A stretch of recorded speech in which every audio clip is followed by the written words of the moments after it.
एक गांव में चमेली नाम की एक चालाक बिल्ली रहती थी।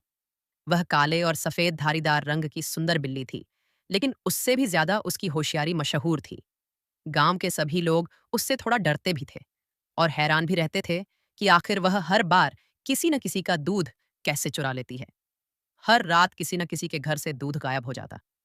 कभी दूध की बाल्टी खाली मिलती, कभी मटका गिरा हुआ होता। सब परेशान थे कि आखिर ये सब कर कौन रहा है। शक तो चमेली पर जाता था, लेकिन कोई उसे रंगे हाथों पकड़ नहीं पाया था। एक दिन एक छोटा सा लड़का बिल्लू अपनी दादी के साथ बैठकर दूध पी रहा था। बिल्लू बहुत समझदार था। उसने सोचा, क्यों ना मैं खुद इस दूध चोर को पकड़ूं। उसने रात के लिए एक तरकीब बनाई। दादी ने एक पुरानी बाल्टी में दूध रखा और उसके किनारे के पास थोड़ा आटा छिड़क दिया।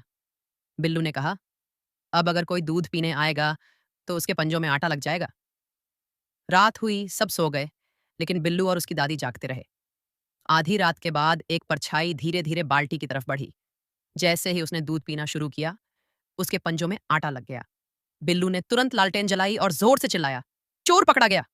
और वाकई वहां चमेली बैठी थी। उसके पंजे आटे से सने हुए थे। वह चौंक गई कि इस बार आखिर उसे कैसे पकड़ लिया गया। दादी हंसते हुए बोली, बेटी, चालाकी अच्छी बात है, लेकिन हर बार काम नहीं आती। चमेली ने शर्मिंदा होकर माफी मांगी और वादा किया कि अब वह कभी किसी का दूध नहीं चुराएगी।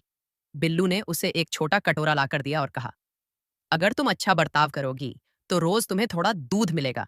चमेली ने म्याऊं कहकर हामी भर ली। उस दिन के बाद चमेली सुधर गई और बिल्लू की अच्छी दोस्त बन गई। अब वह दूध चुराने वाली नहीं, बल्कि दूध पाने वाली चालाक बिल्ली बन गई थी।